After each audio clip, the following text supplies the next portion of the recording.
Hello, everyone. Gilbert here. Welcome once again to, excuse me, let me get my comments pad up here. Welcome once again to Red Dragon Model Works. I'd like to apologize first for not putting up any content for a while. You know, life gets in the way and, you know, sometimes you just get lazy. So that's what happened. But we're going to ramp this back up. Now, I don't want to be stepping on other people's toes. I know that Josh does one. He started one after I walked away. I know Luke Coswell will Black Rifle Model Works. He has one pretty good. As a matter of fact, I'll be on his show next Saturday. So I'll be sure to show you guys the link to that. You guys got to check him out. He's a real soft-spoken guy, real nice. Anyway, again, forgive me for not having some content up, but we're going to rectify that. Dominic Gooch, what's going on? Dominic Geraci's in the house there. Now, I like to interview people that are part of the community. Either whether they be an exceptional modeler, a mediocre modeler, just starting out, or somebody that has a business. This brother that I'm about to talk to today, many of you know him, Bret, High Altitude Hobbies, Bret from High Altitude Hobbies. He's an exceptional modeler, and he also has a online web store. So, you know, consider that when we're talking to him, and we'll be showing you some of his wares in a little bit.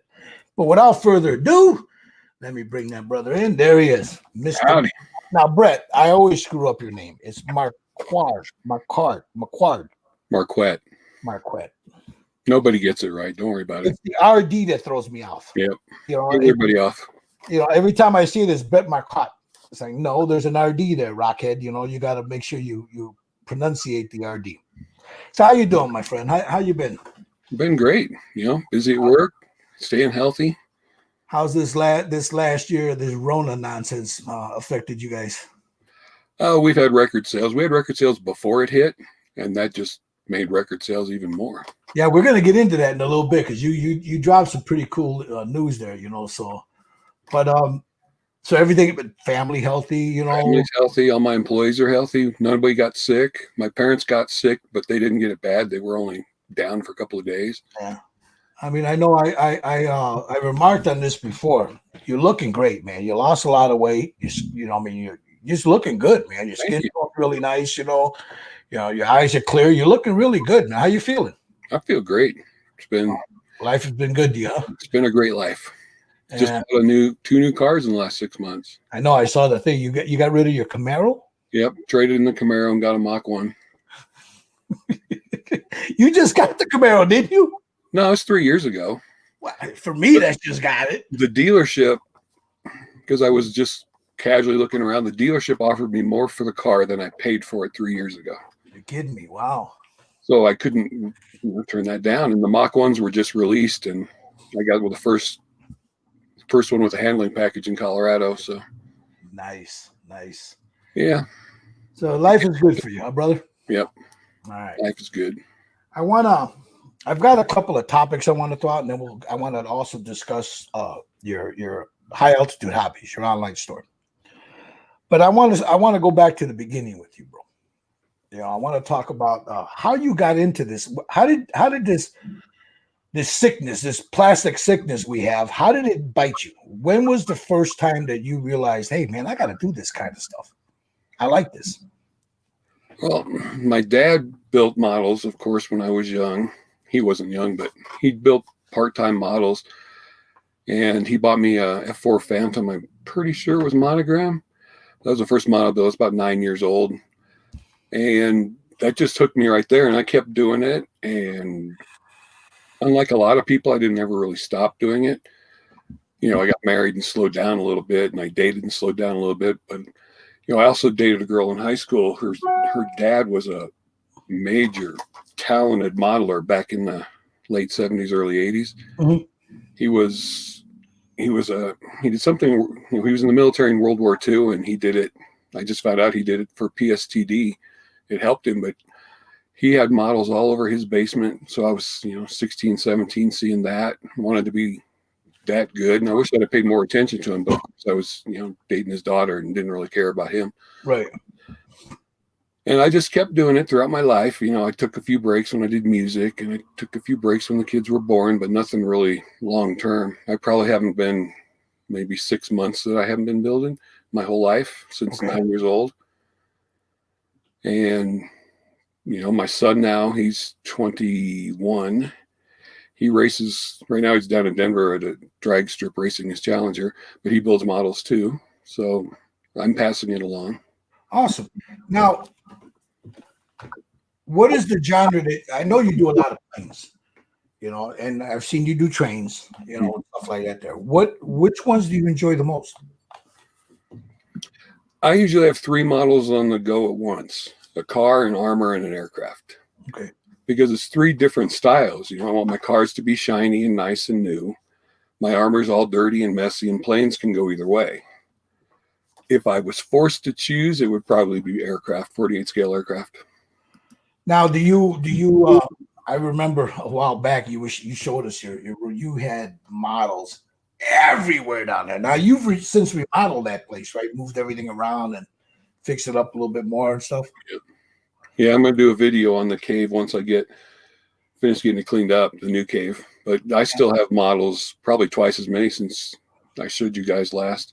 Yeah, I remember. Rooms.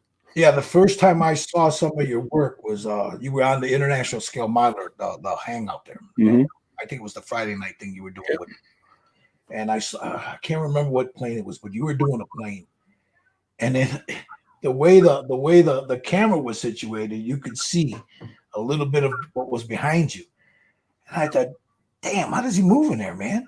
And all that stuff. And I should talk, man, because I was everything in this room, with the exception of maybe about some of the paint that I picked up, because I'm a paint whore. But everything was in that little bedroom upstairs, and I don't know how I got it in there, other than this table there too. I don't know how I got everything in there. I don't even know how I moved around in there, man. It's, you know, so it's like once you get a bigger space, you start moving stuff around. You're like, oh, I got freedom, and then you start jamming more junk, right. You know. So well, I've got 2 walls of the garage are covered with models. I've got models in 2 closets in here, and then I've got some more in a closet in the other room. Now I want to ask you about your painting. When you started painting models, what were you using? A regular traditional brush and enamels, like everybody, you know, you talk to a lot of guys that are like, well, I just bought the Model Master enamels and I would use that. And that's what I used. I still use them too. I got some around here somewhere. I actually bought from my distributor, because Model Master's not being made anymore. Right. I pretty much bought everything I could from him. So I got enough Model Master to last 4 lifetimes right now. So if people are looking for Model Masters, we'll get to that in a minute. They can come to you and get it because you have. They can email me because I got a lot.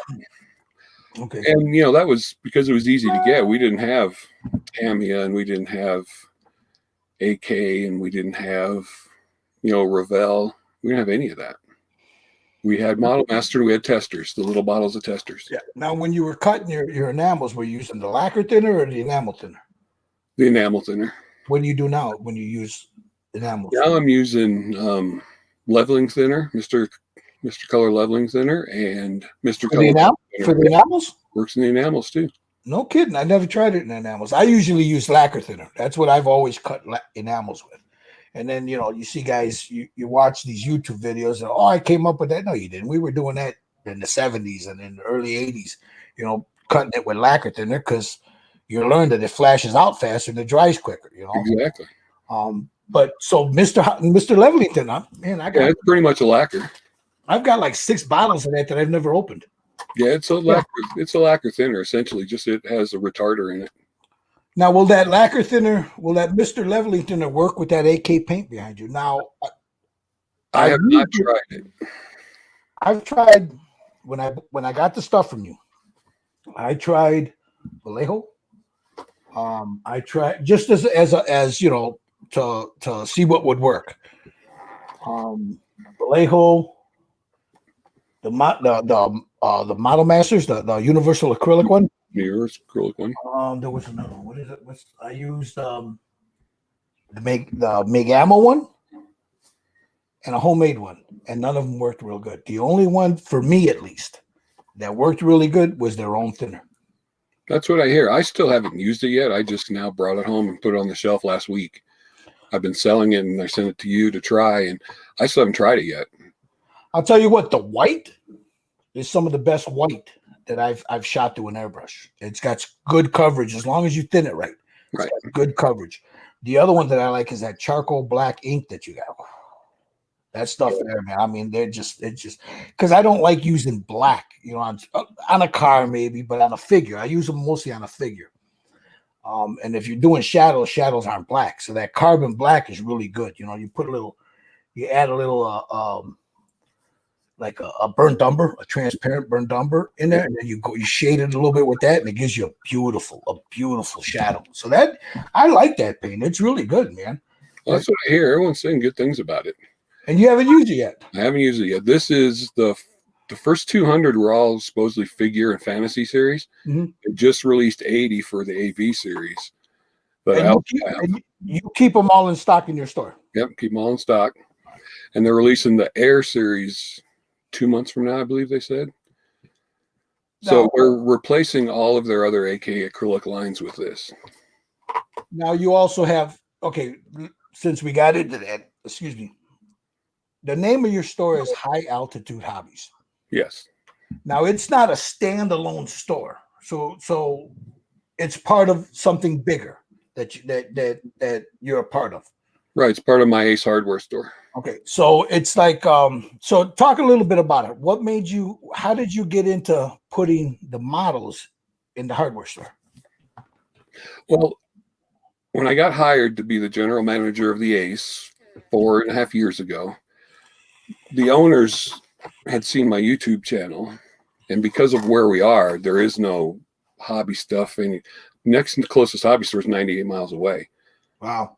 And because we're buried in snow 6 months a year, they thought it would be a good idea, since I had the knowledge, to bring it in. So we made 2 aisles for modeling. We brought in models, we brought in paint, we brought in supplies, and it just took off. So now we have 4 aisles of hobby stuff. And the owners were behind me all the way. I had modeling classes in the wintertime every Saturday or every other Saturday, and taught airbrushing, and I brought it to the community, and it's been going really well. And there's a big car model building community up here that they didn't have a place to get it before, and now they do. Now, I don't mean to cut you off. Where you're in a very high, altitude, hence the name. I mean, you're in Colorado, up in the damn mountain somewhere, 10,200 feet. And so the only thing up there is what? Ski resorts? Yeah, we have the ski resorts are 30 miles away. But yeah, there's nothing else to do up here in the wintertime because we have no bowling alley. We're a small town. We have no movie theater. People snowmobile and they snowshoe and they do things like that. Mm-hmm. And obviously snowplow. But we needed an indoor activity, and it was a good one. And they got their kids into it as well. That's what I was going to ask. So now you got the dads with the kids coming in, and they're buying up. So now the types of models you carry there. Now you said there's a big car building community, so I assume there's a lot of car models there. Yeah. But you have like Gundams and all kinds of other stuff? I haven't gotten any Gundams in yet because no one in town seems to be interested in Gundams. Okay. But I've got all the aircraft armor, all the big names, Tamiya, Edward, Special Hobby, Mini Base. I just got their first kit, Tsukimura. Trying to look around and see. Kinetic, I started carrying. Great Wall Hobby, I carry. Kitty Hawk, Meng, pretty much everything. So you carry sci-fi stuff too? Yep, sci-fi. Star Wars is big up here. Yeah, see now, listening to you talk about your small community and how your store took off, I hear this all the time. The hobby's dying. No, it's not. No, it's not dying. I mean, there's no way it's dying. So what would you have to say about something like that? 4 years ago, I brought it into a community that didn't have anything even remotely close to it. And like I said, the nearest one's 98 miles away, and people started buying it right away and getting into it and coming to classes. So it wasn't dying 4 years ago. The pandemic, obviously, it's the perfect storm for people who could stay home or who were forced to stay home because you build a model. Some people say it's expensive, but you buy a $30 model, it takes you 10 to 20 to 30 hours to do. That's $1 an hour. Yeah. And you don't have to have a setup like we have to enjoy the hobby because Dominic Geraci is asking, are you at the Ace now? No, I'm home now. Okay, so this is yeah. He's in his man cave, man. Yeah, this is my modeling room. His modeling. And So now, have you ever considered seeing that it took off the way it does? You have, because you said you were teaching classes on. Mhm. Were you showing airbrushing essentials, painting essentials, model building tools, stuff like that? Dioramas, things like that, because there was a big model railroad, or still is a big model railroading community up here, because there's a Leadville Railroad up here. Mhm. So they bought all the diorama, wanted me to bring the diorama stuff in and the evergreen styrene in. And so I helped the model train community that was already established. We did have that, but they were traveling to Denver to buy their stuff. And now they don't have to. It's right there in town, so they don't have to, you know. So now, have you ever considered doing a like a little model show for your community, like a little? Yeah, we've talked about it. Then, you know, the pandemic hit and the class couldn't happen. And so we're starting to talk about it again now that, you know, we're opening up. June 1st, we officially don't have to wear masks up here anymore. So hopefully we're going to start being back to being a community again. And Well, the cool thing is, like you said, it's a small community. You know just about everybody there. You know, I mean, and people that come in, you know them. You know, and they trust you because they're coming in there buying stuff, and they ask. I'm sure they ask you your advice on a bunch of stuff that you got in there, right? They do, and plus I learned from them too, especially the diorama, the train guys. They build, you know, they do N-scale trains, and they've got these intricate layouts that are whole room size. Wow. And they're building dioramas for N-scale. You know, that's people N-scale are 4 inch tall, and they make these beautiful, beautiful things. So what is the future of your store? I know you're in an Ace Hardware. You mentioned that. So, and you have 4 aisles. Is that enough for you for the 4 aisles? It seems to be, because I can special order from my 3 distributors and have it anywhere from 4 to 8 days, depending on which one it is, except for Display, which I have to get from Asia, which takes forever to get here. Speaking of Display, yeah. I mean, we all saw those when they were coming out. How did you get involved with that? With distributing them, selling them, you know? Well, when I first started selling things, there was Steven Squadron and Douglas Models, which is Sprue Brothers distribution arm. Squadron's gone. I mean, someone bought the name and they're going to reopen it, but I don't know if they're going to be distributor anymore. Oh yeah, they parted that out. I mean, there's parts everywhere. Yeah, it's everywhere.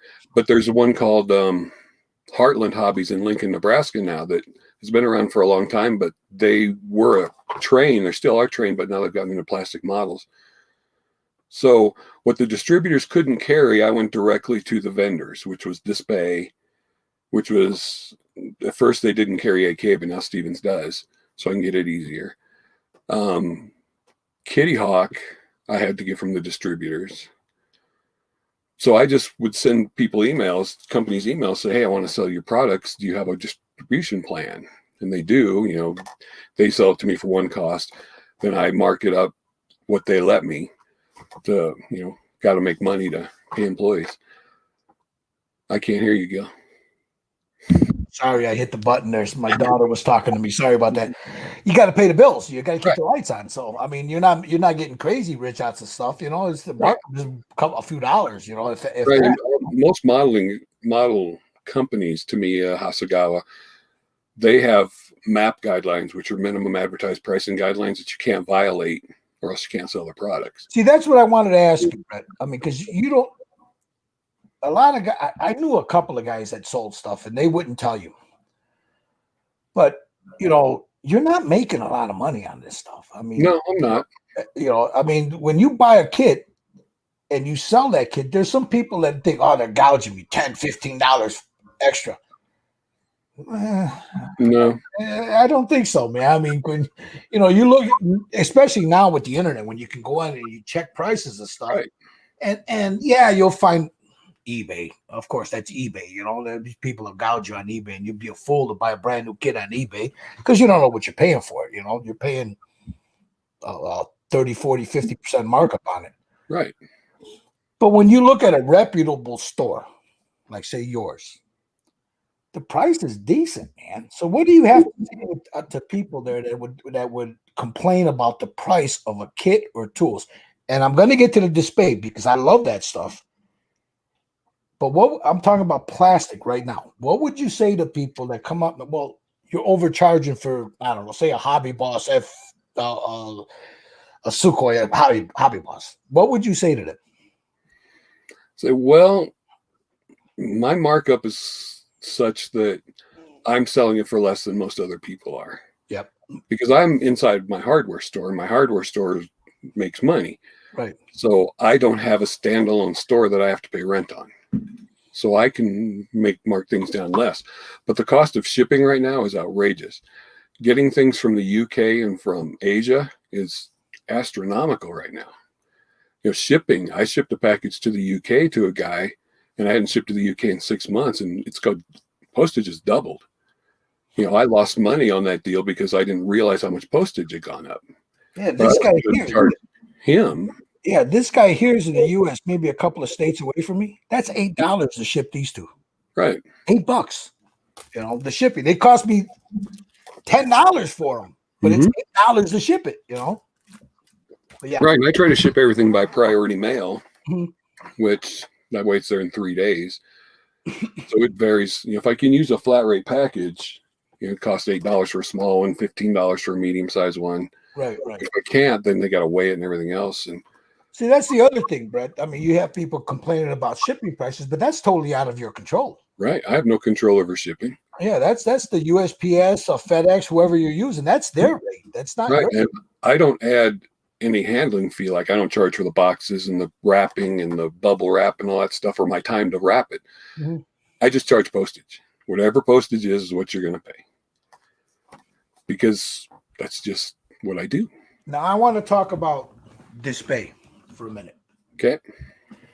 I have a Squadron, the big photo etch bender, the plastic one.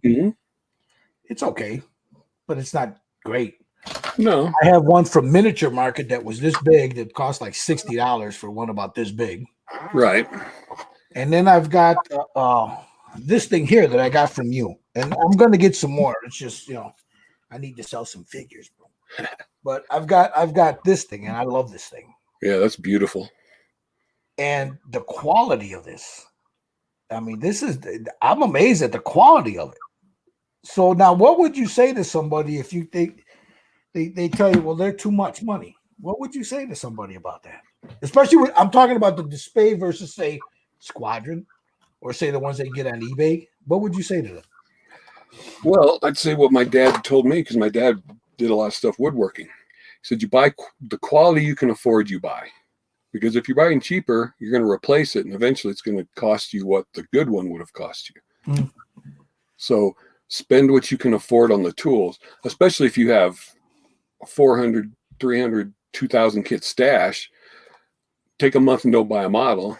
Use that for your tools. These are anodized aluminum, these display ones. They're going to last a lifetime.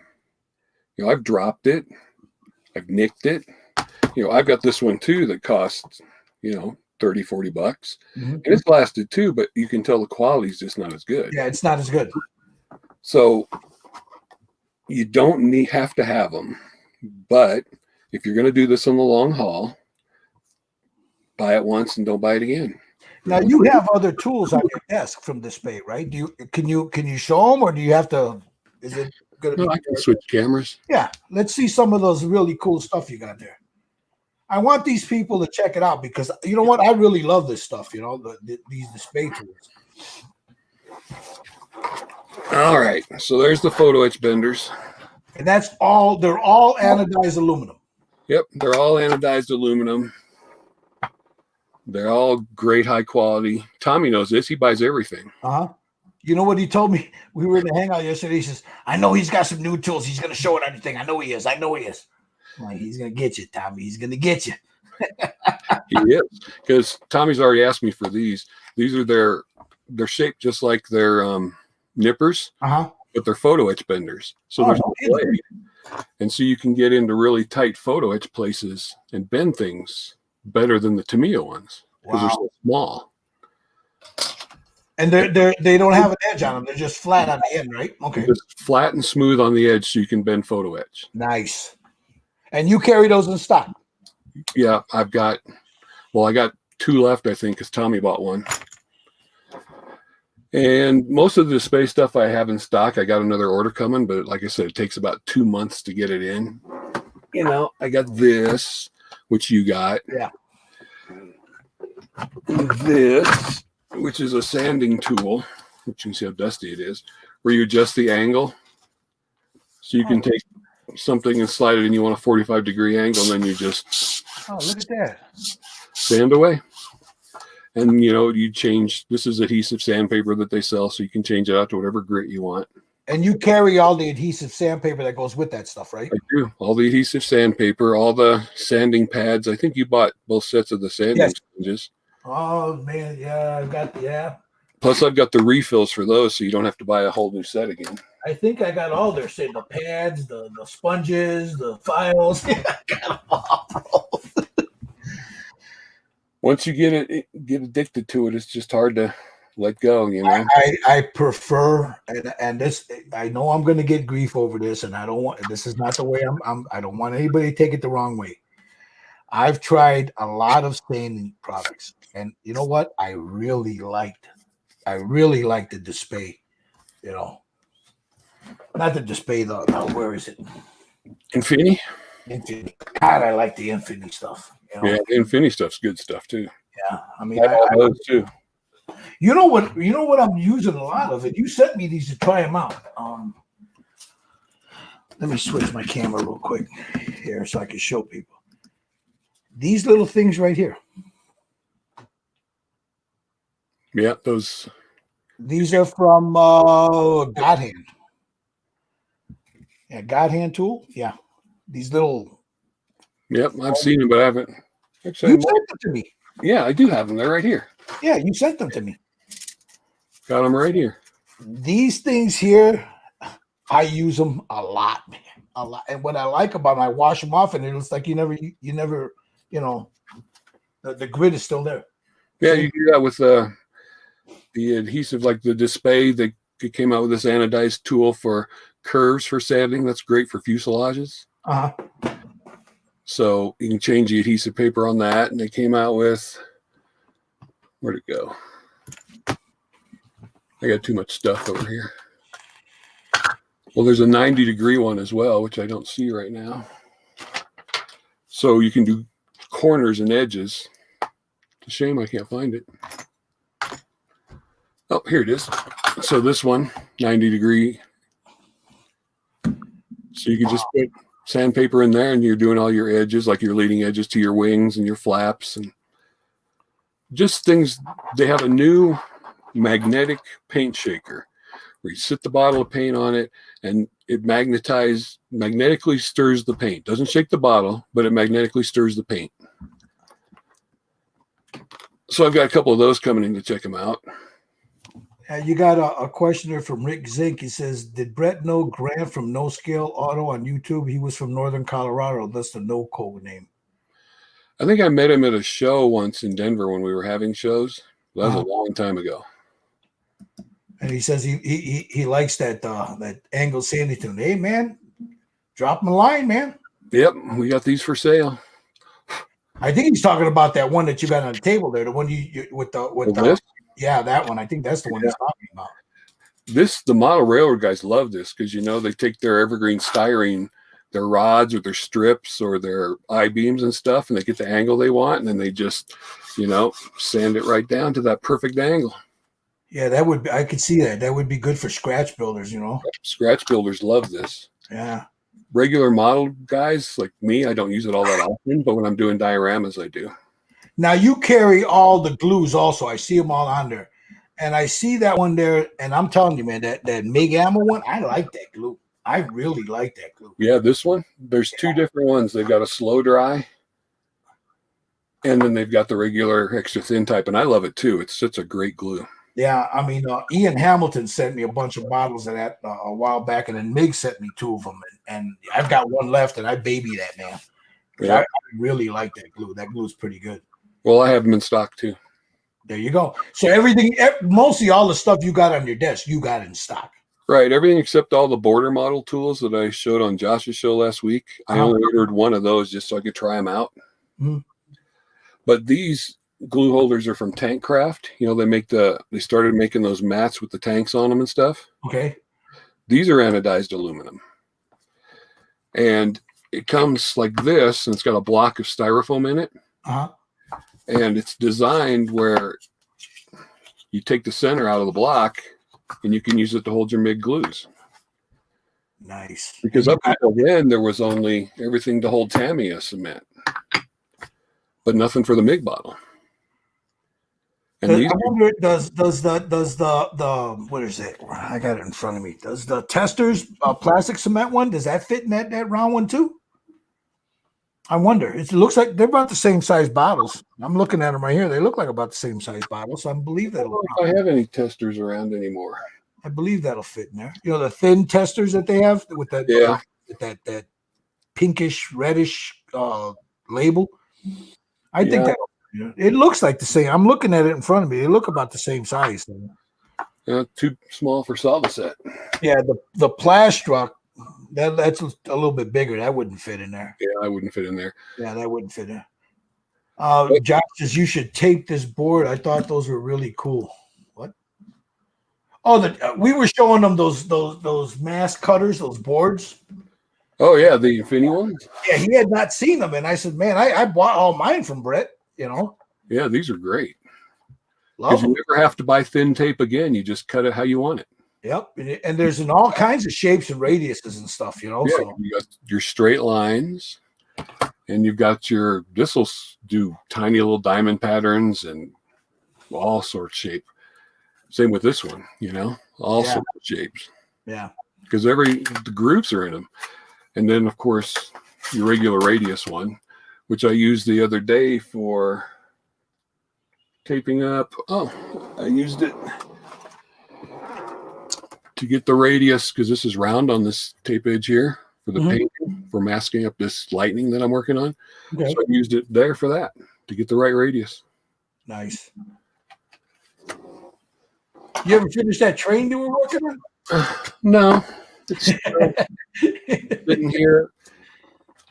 It's such a big project, and I've been so busy that. So now, I'm working on that lightning. I'm working on this Torino right here. Mm-hmm. And then there's a World War II truck I'm working on.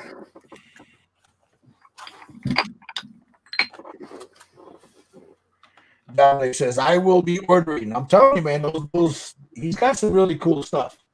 You know, and if he can't get it, he can almost find it. Am I correct? I don't want to put you on the spot, but if it's something you can get from a distributor, if you don't have it in stock, you can get it, right? Right, because I can order direct from certain manufacturers too. I just got in from Revell of Germany, Revell's entire acrylic line and Revell's entire enamel line, because Model Master isn't here anymore and people still want enamel paints. And I got Contactus cement and. Now, what about the clear Contactus cement? Oh, cool. What about the new Tamiya lacquers? Can you get those? I have them on order. The problem is, for the last year and 2 months, they've been stuck in California's labeling law problem. America is the only country that doesn't have them right now because of California's labeling laws. Wow. I ordered the full range myself from the UK. Uh-huh. So I have them I have one bottle of each for myself, and I love them. And I have them pre-ordered, but they're not coming because of California's labeling laws. So eventually you'll get them, or they have to be relabeled, or what? They had to be relabeled, and supposedly they're almost done with them. Oh, okay. So someone's doing it, relabeling them. Yeah, someone's doing it. Same with like Andy's Hobby Headquarters. He showed them on a video a couple months ago. Uh-huh. Because they sent him the full range, but he can't get them in. No one in America can currently get them in. Yeah, I've tried everywhere. Nobody has them. Yeah, you either have to order them from Hobby Easy in China or Japan, or one of the UK distributors you can get them from. Now, if anyone wants to order from you, do you have one of your big cards there so they can see it? I do. Now, you have a Facebook page and you have a website. Which is easier for them to get a hold of you, the website or the Facebook? The website, because you can hit the contact me link on the website, and then the email goes directly to me. All right, I am going. I have an online store, but I don't have time to put anything I currently have in my inventory on there because I'm working so hard at the hardware store. Because I pretty much have most, or can get most models, tools. Now, do you mind if I put your Facebook, the link to your Facebook page up here? Yeah, put it all up there. Be my guest. In the comments, guys, I am going to put the link to his Facebook page. If there's anything you see here, and I'm sure we haven't even scratched the surface of the stuff you like, the paints, the tools, the glues, the models, some of you got just about everything, right? That a modeler would need. Pretty much. I try to stay ahead of the curve. These are AK's new line of paints, or not paints, cements. You've got an extra thin. You got an extra thin that smells like citrus, and you've got an extra thin that's quick set, and then you've got a regular like resin type one, like Tammy's white label bottle. That's for resin? No, it's for regular modeling. It's got a resin in it. Oh, okay. So it doesn't dry and it welds better. It doesn't dry as quickly and it welds better. Have you used it? Yeah, I use them all the time. I rotate glues for different builds just so I can keep trying everything out. I try to use different paints for each build. Now, the other thing I want to add, the Gaia paint lines, Mr. Hobby, you don't have those either because the same thing with the labeling laws, or what? I can get most of Mr. Hobby because the Stevens carries it.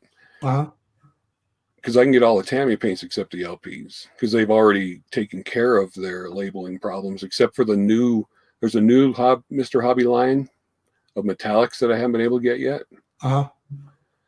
But I can get them all. I just don't carry them because no one's ever really asked for them. Everyone asks for Tamiya, AK. They're starting to ask for Revell. Yeah, but Mr. Hobby makes a good paint, AK Real Colors, that's a big, beautiful lacquer paint that I carry. I carry that whole range. Let me see the bottle. What's the bottle on it? So you carry those though, right? Yep. AK Real Colors. These are a lacquer-based paint similar to what Tammy has got coming. And those are pretty good? These are great. And these came from Spain because AK's in Spain. And as far as I know, they didn't have any labeling problems like Tammy is having. And I don't know if it's because these are from Spain, routed through the UK to get here, or if they just started sooner and got it done. So are you cutting that AK with Mr. Hobby leveling thinner? Yes, it's beautiful. I never would have thought of that. Mr. Hobby leveling thinner works with almost everything that's not acrylic. Dude, I remember when there was the big hobby shortage of that stuff? Yep. You couldn't find it. I bought 6 bottles of it. And yeah, I probably used it twice. I always forget I got it in my paint room. When the pandemic hit, I started ordering a lot of things because I knew there was going to start being shortages. So I've never really run out of the leveling thinners and the AK Real color paints and stuff. The problem so much wasn't once they were able to open their factories, all the ships were in the wrong ports. Yeah. And the shipping containers, there's a shortage of those right now. And to fill a shipping container used to cost you $500. Now it costs you $4,000 because they're gouging people. Dude, my wife is in the industry, and I'll tell you what, they can't find chassis for them things. It's just they're just stacked up, as far as your eye can see, right outside of Chicago here, because sometimes they don't even take them off the train for 3 weeks, 4 weeks. Yeah, that's what I'm hearing.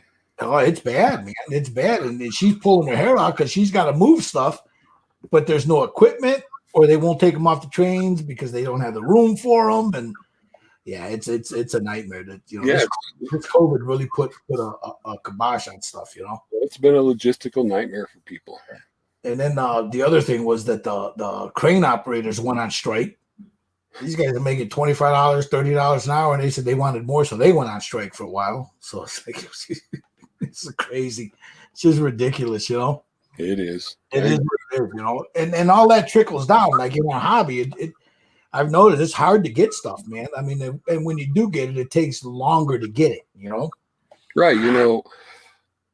Phil Flory and UMP both ran out of sanders because their manufacturer shut down. So they ran out of certain types of their sanders, and they ran out of pigments for their washes, and they're just now getting all those back in stock. I saw something the other day, and I'm sure it didn't make UMP any happy that MIG is making sanders that look just like theirs. Wouldn't surprise me. It is. Yeah. And you know what? That's the way this business rolls, man. You innovate something, or you come out with something, you start selling them. Somebody's going to jump on that bandwagon, They are, because I've got sanders from everybody around here, and they all have good pluses and they all have minuses. And Display did these, and they did flats versions of these. But then Border Models came out with this, which is anodized aluminum. But what they did was they put a cover on it, put a file under here so you can do rough filing, and put a slide on the top of it so you can stick the adhesive sandpaper to it. So It's a 2-in-1 tool that's the same price as their regular one. So they took Display's idea of having adhesive sandpaper on these one step further. That's why I buy all the tools that I see, so I can decide if there's something that I think people will want to use. So have you been pretty accurate on it? I mean, you got your finger on the pulse of the community. Have you been pretty accurate about it? Pretty much. I think the only thing I ever bought that was complete waste was they had those pens that have those tiny little files that you click it like a mechanical pencil. Those just kept breaking and didn't seem to work. Now that pen you got over there, that's a scriber, right? To your left, I believe. This? Yeah. Yeah, it's just Space Scriber. I think Tommy bought one of those. Yeah. Yeah, because you can change all these bits out like this. See, they also make nice holders for all their bits. Yeah. Yeah. Andres bought one of those from you too. Yeah. Yep. So yeah, the handle's really nice. It feels really good. But then Border Models also came out with their own version, which was this. Now, where is Border Models? Are they a overseas company? Yeah, I think China. Okay. But they're not affiliated with Display at all. Like a lot of these Display things, Ming is releasing them with their name on it. Somebody else's too, and I can't remember who off the top of my head. Now, what about airbrushes? Do you carry airbrushes? I was carrying Iwata. I think I sold out, and I was carrying Badger too. I still have some Soltarts available because Kenneth Badger's a good guy. Yeah. So yeah, I just haven't ordered any for a while because I think I sold everybody in town who wanted an airbrush. What about primers, Stynylrez, Iwata, stuff like that? There. I got Stynylrez because I love it. Yep. This is AK's 3rd gen that goes along with their acrylics, and their black is amazing, but their gray sucked. And I don't know why, but it just didn't work very well. Mainly, I sell Stynylrez. I got the full range of Stynylrez at the store. Yeah. Even up to this great big bottle that's separated because I haven't used it for so long. I just finished separated from there. 5 years. I just finished that. I had a bottle that was bigger than that one. Yeah, I think I did too in white. I just finished it, and that 5 years of priming. I got a big bottle of gray still, and I got to use that now. Because you know what, people would ask me, "Why are you using black?" Because it's there. It's there. Or if I want a lighter color, I'll use a yellow, or like for a red, a yellow, or and he's got the whole color range now, pink, all kinds of different colors, Yeah, So I got his whole range at the store in this size and smaller bottles. No one wanted to buy the big ones, so I ended up with all of them. yeah. So I've got the 4 ounce and the 2 ounce of pretty much all the colors, and I need to do a new order with him because I'm almost out now. You're gonna pretty soon. You're gonna have to have your own labels put on them, high altitude models. Nah, Yeah. I'd rather just keep them this way. So the airbrushes, you can you get them if somebody wants them, or you just really don't want to go into the airbrush thing? Yeah, I can get Iwatas and Apex. I can get Apex from UMP, and I'm trying to get this one because I suddenly love this. This is the Pro Convoy. Yeah, I hear a lot of good things about that airbrush. US70. I just got one a couple weeks ago to try it out, and this is amazing. Yeah, It's pretty much an Iwata, only like half the price. You could use Iwata parts in there. Yep. Yeah. And this is just amazing. And I use my Sotar, of course, for all my fine detail work. So you like that Pro Convoy, huh? I love the Pro Convoy. Yeah, I might pick one up. I don't have one. It's only 130 on Amazon. You know what airbrush is really good? It's a Badger made airbrush. It's that the MIG, the Air Cobra. I haven't tried that one yet. Damn good airbrush, man. It's a damn good airbrush. It's got parts from a Satar. Satar. And a lot of people don't realize that Badger makes that airbrush. That German-made airbrush. Mm-hmm. I didn't realize that either until about 6 months ago. Yeah, the Badger-made airbrush. Because Badger makes great airbrushes. I got one. My dad gave me an airbrush he bought. Badger airbrushes. I got still put away around here. It's a siphon feed, but it's 60 years old, something like that. I still have my original from 84 and 86, my original 150s siphon feeds, and they're beautiful. Work great. Yeah, it worked great. Yeah, I took them in, and he pulled the packing seals out, put Teflon ones in it, brand new ones, and that's the only thing that's been changed on them, new seals. But do you know if he's going to the IPMS show in Vegas? I don't know. I don't know. I can ask. Because I'm going. Yeah, I don't know. I just got a paper when I ordered this stuff from these guys here, this Scale Motorsport. Mm-hmm. I ordered from them. He sent something about that. There's a flyer in there about that Vegas thing. It's around here somewhere.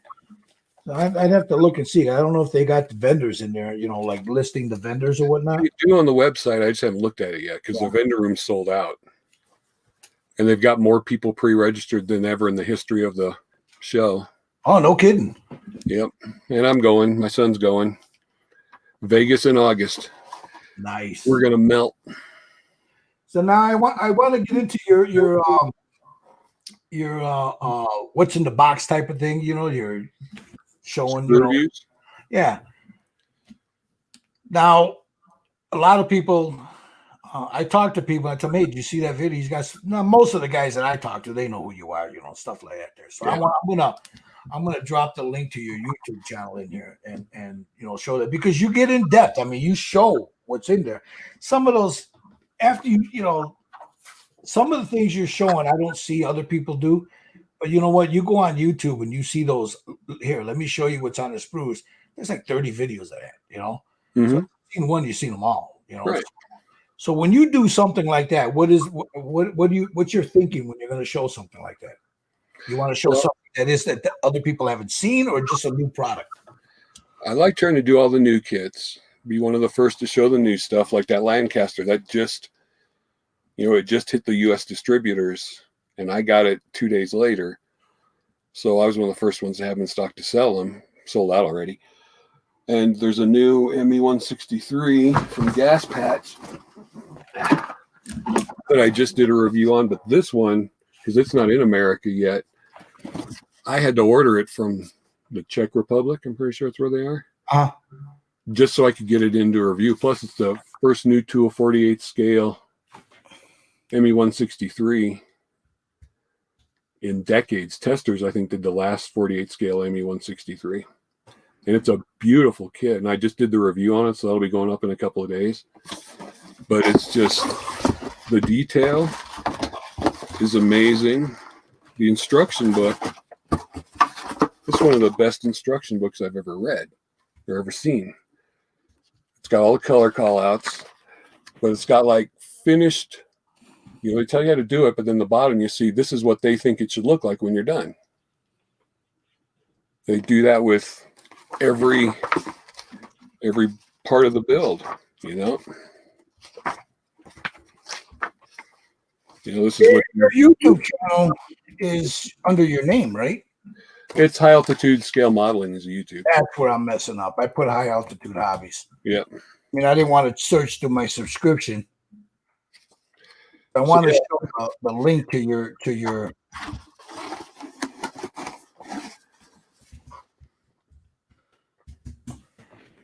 There you go. There you go. All right, I'm gonna put the link to your YouTube channel here. You guys go, please check them out. Subscribe. The more you subscribe, the more content you'll get, because then you'll know some people are watching. Yeah, but I like to do old kits too when I do reviews, because people may not remember. And I don't really do build reviews because I don't have as much time as I do. And I've been working on this B-17 build video for 2 years now. I was gonna say that you've been working on that for a while, bro. Yep. And I just don't have time to, because I work 40 to 50 hours a week, and I've got 2 nice cars that I like to drive around. And well, I mean, family life, so I don't have to worry about that. Yeah, family life, man. It takes precedent over a lot of stuff, man. So now I'm going to get into a little something, and I'd like your and I'm going to ask this of everybody. I'm going to start asking this, and you might not want to answer this, but I'd like to get your take on it. Okay. Drama in the community. We all know it's there. We all see it. Grown men sniping at each other. What is your take on that, man? I think people are too anonymous, and they think they can get away with things. They need to grow up. I've had disagreements with people in the community, especially a long time ago, and realized, that was stupid. And I apologized to a bunch of people a long time ago. And now I don't get involved in it because there's no point. We're model builders. We should all be friends. Or if not friends, we should just at least be respectful of each other. Yeah. There's just too much drama. When I left the live Friday Night Live show, I didn't start any drama with that, and they didn't start any drama. They went a direction, I went a direction. There's nothing wrong with that. I love those guys to this day. I still comment on their videos and watch their show. Yeah. I'm not going to do that. I made the mistake a few years back to responding to stuff that, number one, was a bunch of bullshit. Because nobody spoke to me about it, but it was like, hey, I heard from this guy who heard from this guy who heard from this guy's sister, whose uncle, blah, blah, blah. Or they'd make, somebody will make a little comment. And the way I grew up was, if you wanted to say something to somebody, you spoke to that person. Right. Say it to their face. Yeah. And then you can hash it out like men, you can discuss it, whatever. I also grew up in the time where you punch somebody in the mouth and they swallowed some teeth when they got stupid, Right. But after a while, man, I stopped responding to it. I sat back and I thought, what the hell am I doing, man? I'm just making it worse. You're just making it worse by responding to it. Just let it go. I don't. And you know what? After a while, the people you have disagreements with or you have beef with, we all realize it was stupid after a while. And then you're like, hey, man, I'm sorry. Yeah, I said, yeah, that was pretty stupid.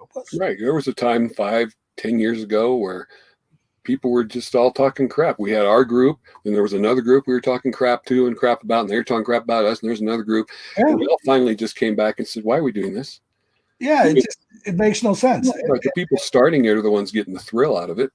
Well, I know, like with Josh, when I walked away from this for a while, I mean, I had things I needed to deal with. So this was not something that was priority, Right. I haven't done many build videos or whatever because I don't have the time anymore to do it, I spend a lot of time with my grandson. You know, we're at the dojo and we're playing. You know, he'll come down if I'm getting ready to sit at the bench. Hey, Grandpa, can you do this with me? I'll drop everything because you know what? Somewhere down the line, he's going to remember that. Right. He's going to remember that. You know, and I want him to have those memories. You know. But you know, I'll bring up Josh. He's there right now, so I'll bring up Josh.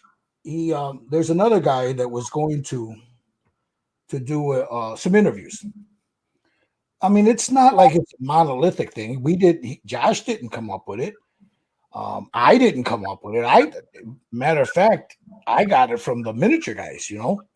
They were doing stuff, and I thought it was a need for it here. You know, with this. You know, right. I used to do it when I was on the live show. I'd interview people. I interviewed you on the live show. Exactly. I mean, we used to do it on ours too. You know, right. So I didn't come up with it.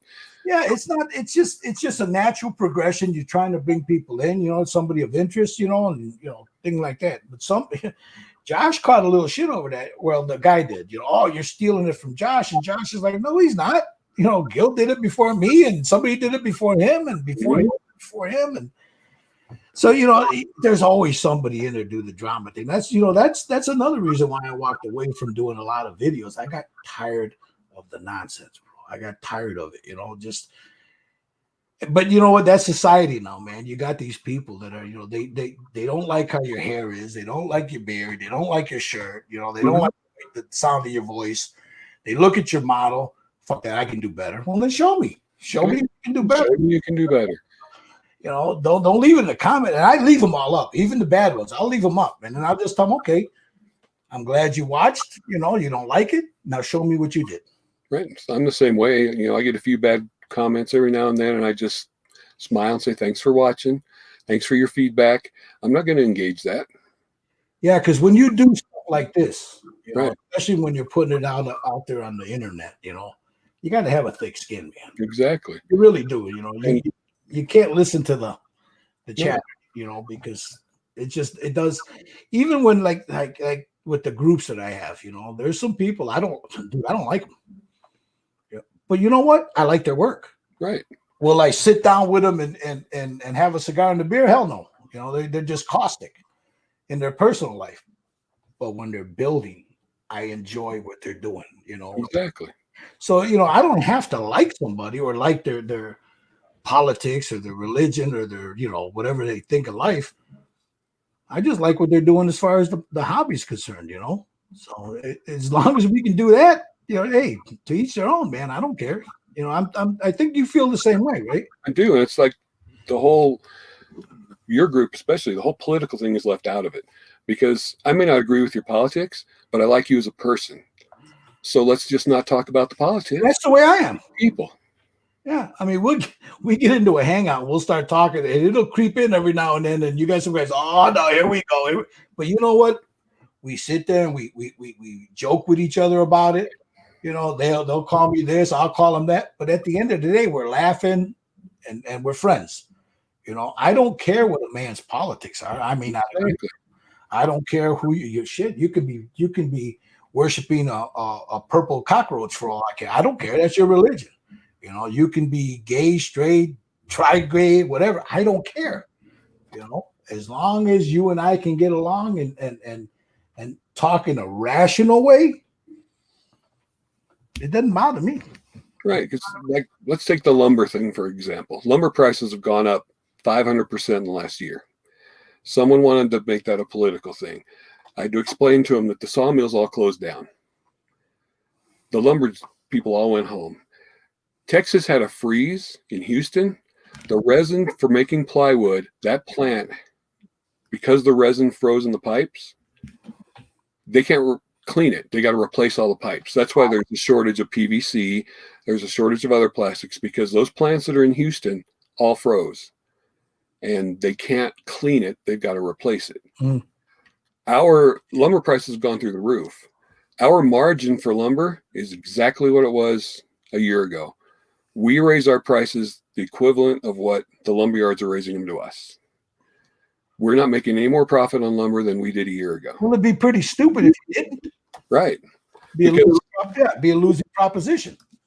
There was a point we realized a month ago that what we pay for plywood is double what we were selling it for 6 months ago.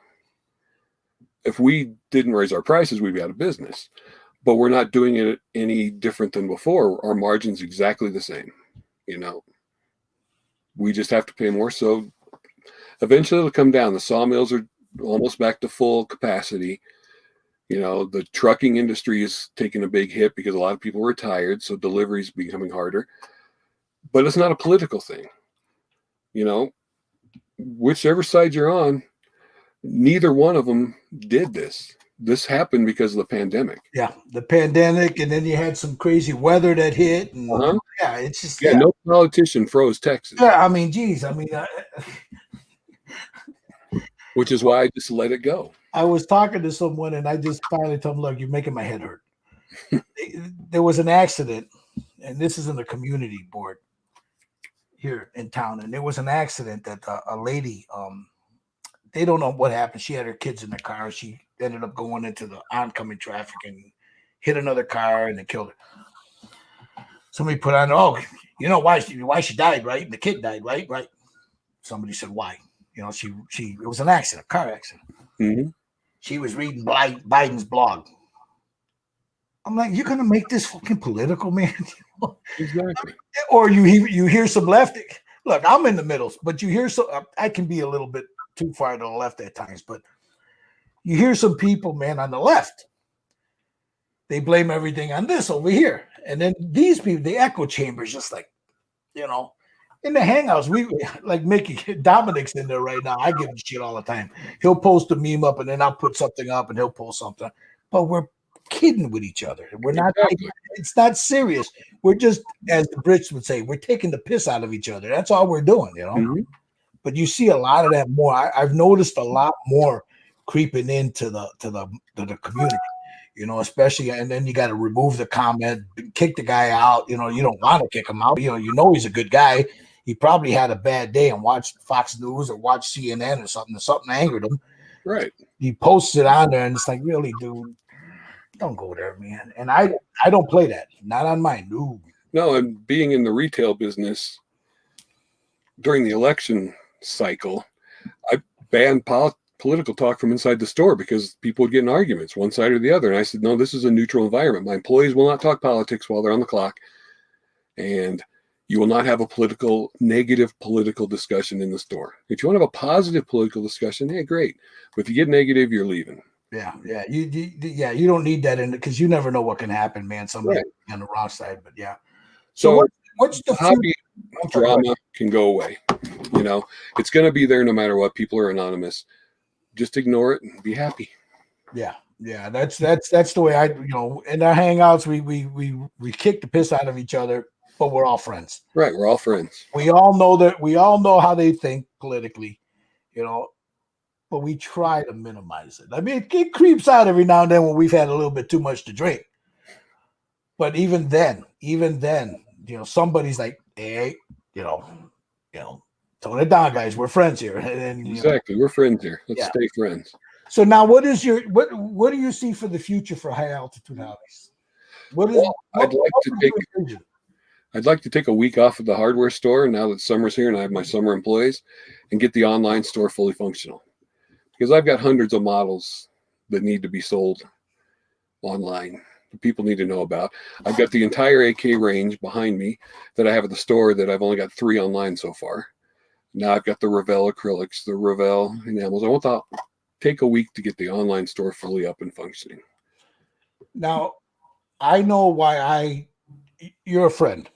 Yeah. So, and I trust your judgment when you tell me this stuff is coming in, and you've been kind enough to send me something. Try this out. Let me know what you think, and I'll tell you what I think of whether it's good, bad, or different. Why should people, other than you're part of the community, you're a good dude, you got long hair, fabulous hair. Thanks. and my thing has always been give it to the people in the community. If they've got a business, support that business.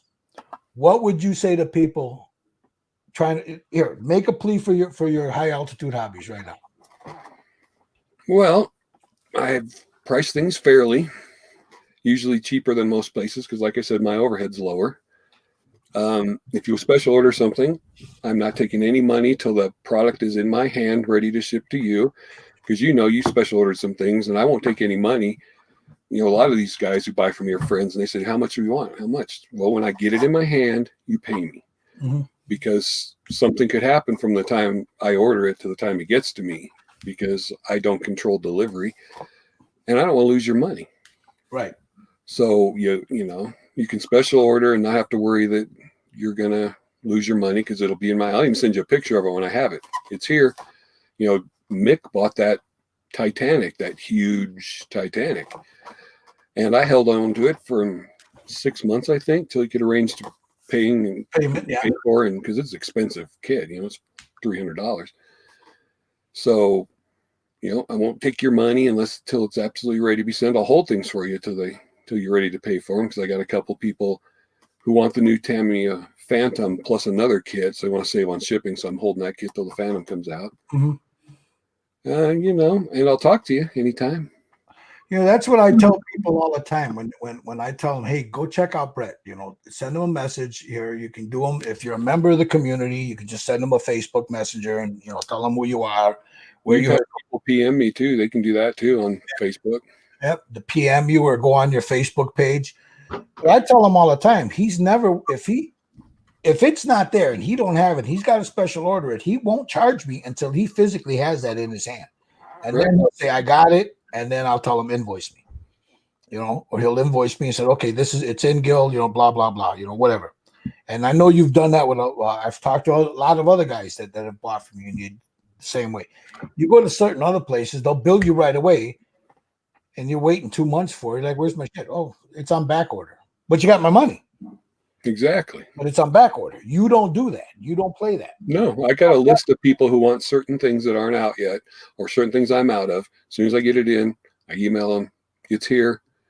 And even if they change their mind, someone else will buy it. Yeah. It's not going to ruin our working relationship or our friendship because you wanted something, then you changed your mind.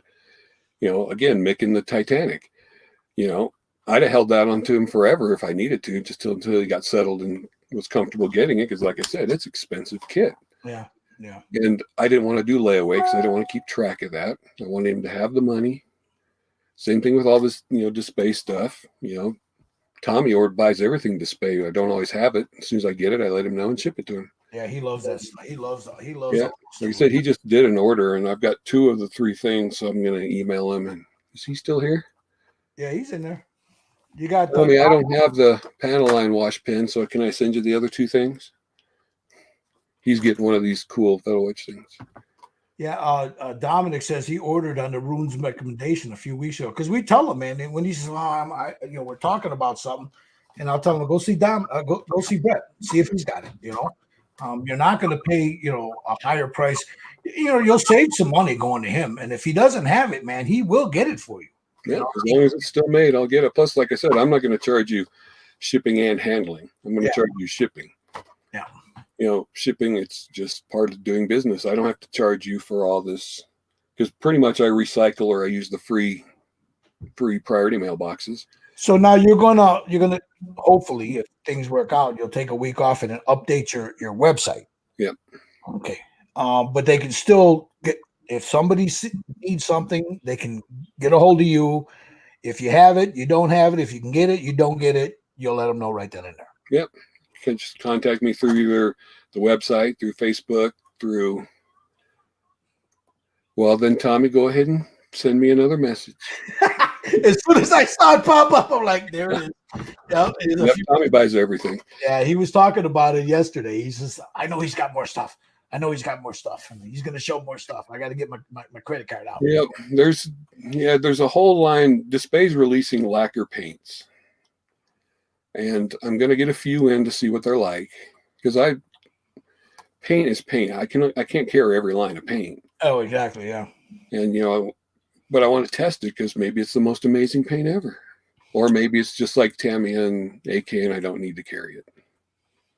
I'm going to try that. I wanted to try the lacquers from Tamiya, but you know what? You interested me on that AK stuff. I'd like to get a couple of bottles. I'll get a hold of you off of this. and get a couple of bottles of that because I want to try out some things. You know, I love the AK reel color. you know what? I love acrylics, but man, you know, sometimes you just want to use a lacquer. You know. Well, the lacquers never clog my airbrushes. You know, acrylics do because they dry so quick on the tip. Mm-hmm. You know, I spray this stuff 50-50, or I even sprayed it neat through my Sotar. You know, like this. This is my, demo one, but Right. That's AK Real Color paint through a Sotar freehand. Yeah, looks good. And that was it was straight paint. I didn't thin it. I would recommend thinning it at least 50-50, not 60-40, but I wanted to try it just out of the bottle. And that's what it did through a Sotar. You do carry Mr. Hobby leveling. Yeah, I got leveling thinner. They have the new rapid thinner, which is really good too because it dries like that. I'm gonna have to try that. Yeah, that's really good stuff. I just sent somebody a bottle, but yeah, we all thought that the rapid thinner would make things flat, but it actually doesn't change the sheen all that much. It's still, if the gloss, it's still pretty glossy. Because usually leveling thinners, it levels out. That's why it stays glossy and takes longer to dry. But the rapid thinner doesn't seem to. It dries quick, but doesn't seem to affect the sheen. I'm glad you told me about that, using that in lacquer, lacquer paint. I wouldn't have, and I'm sure somebody's probably said that to me a few years, here and there through my travels. It just goes in one ear and out the other, and I'm like, you're shit. It ain't gonna work. I mean, I know I like it with other paints, but I've never thought about cutting that. I'm gonna, as a cutting agent for lacquer, because I got a big thing of lacquer thinner, so that's what I cut everything with is lacquer thinner. But I'm gonna try that because I got 6 bottles of that stuff sitting in the back there, and I use mostly acrylics when I'm doing figures, but I'd like to start moving over to lacquers because it's more durable, especially with some of these resin figures I'm doing, more durable. Then I can go in and layer, acrylics on top of it for effects and stuff. But the base coats, I want, something a little stronger, and lacquer's pretty good, for that. Yeah, and acrylics I like using for paint, brushing. They seem to be. Well, this is all. I mean, I tell people, what'd you use? Tamiya? No, that's all acrylics. Right. But there's when you do stuff like that, you have to put another coat over it, clear, so you don't beat it up and whatever. But and you got to let the acrylics take longer to dry, and they're just not as durable. And when I'm spraying lacquers, I can spray a color, put Mr. Leveling through it to clean out the airbrush, put another lacquer through it, and just keep going and going and going. With acrylics, it takes longer to clean out the acrylic paint from my airbrush. Oh yeah, I mean, if I'm using strictly acrylics, like I tear my airbrushes down every 6 months. Me too. But if I'm using a lot of acrylics, it's more. Yeah, it's a little bit, and you got to soak them to get all that shit out of them. And lacquer, you use your lacquers, you run a little cleaner through it, no problem. Yeah, you get them all there. All right, let me see, Bret. Let's see. Here's we were just talking about that. So I mean, this guy, he just came in, Matt. Yeah, it's Matt.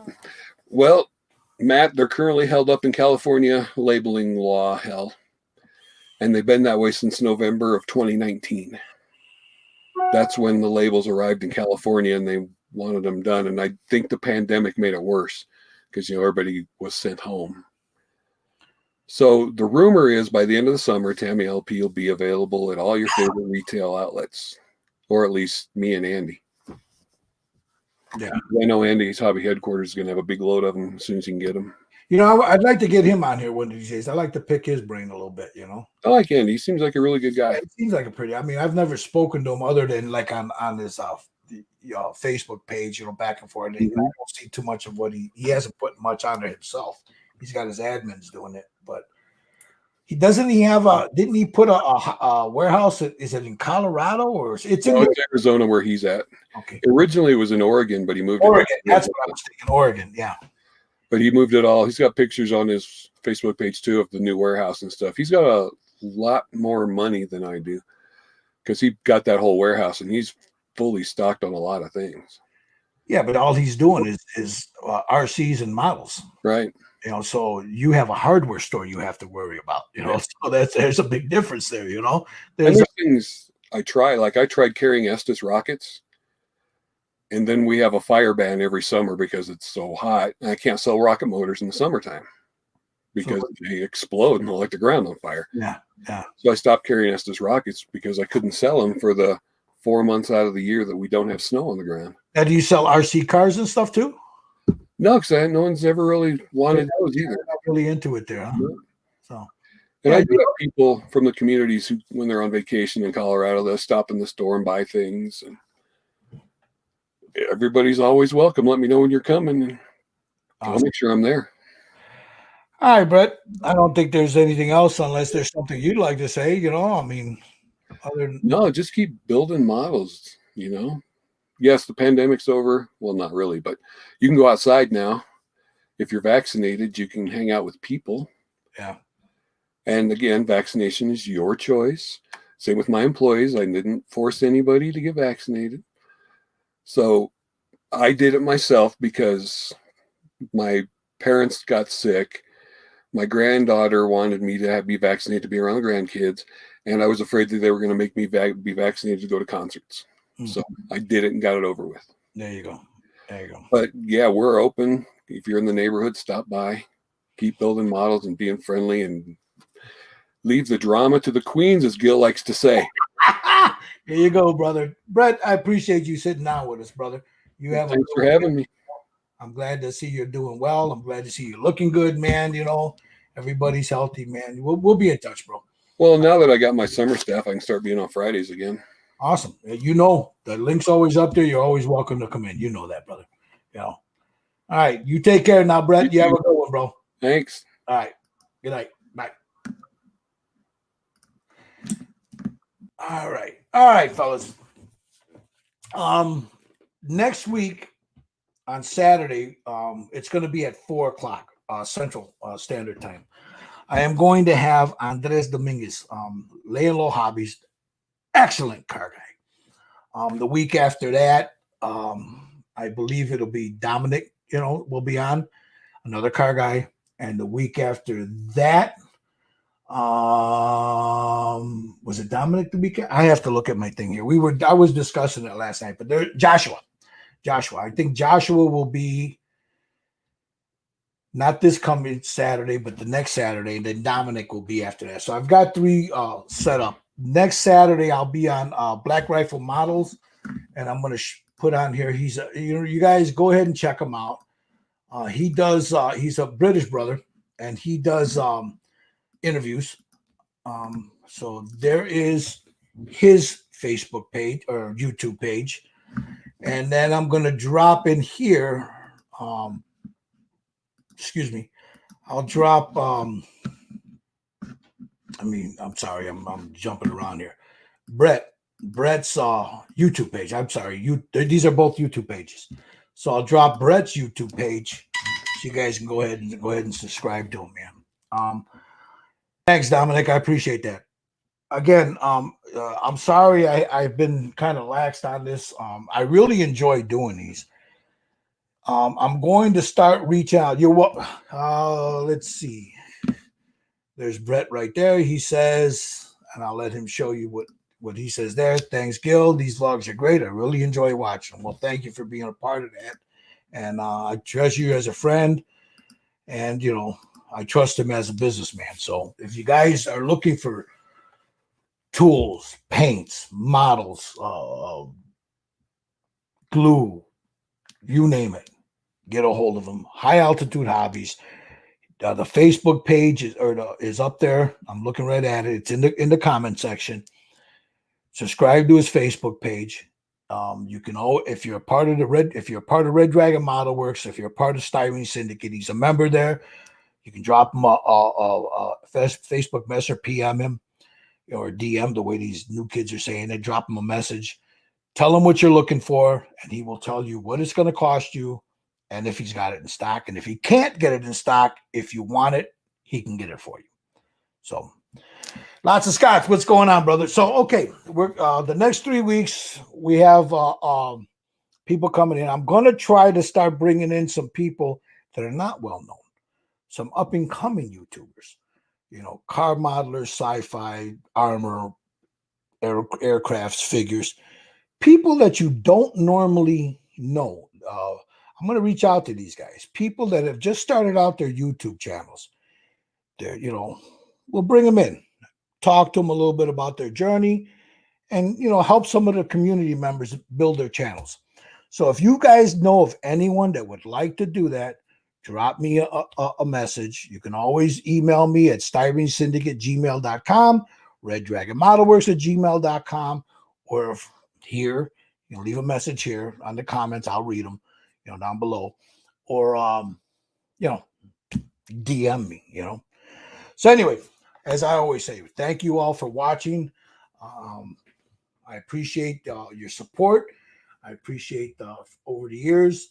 I'm going to try. I like I said, I'm busy with my grandson, but I'm going to try to do a lot more build, paint, things like that there, to get back into the swing of things. I have to set up everything here with my, and it'll be live. It won't be a recorded thing. It'll be a live thing so I can answer. I'm not going through all that recording, editing, all that nonsense. Whatever you see happening is exactly the way it is, warts and all. So that's what we're going to do it.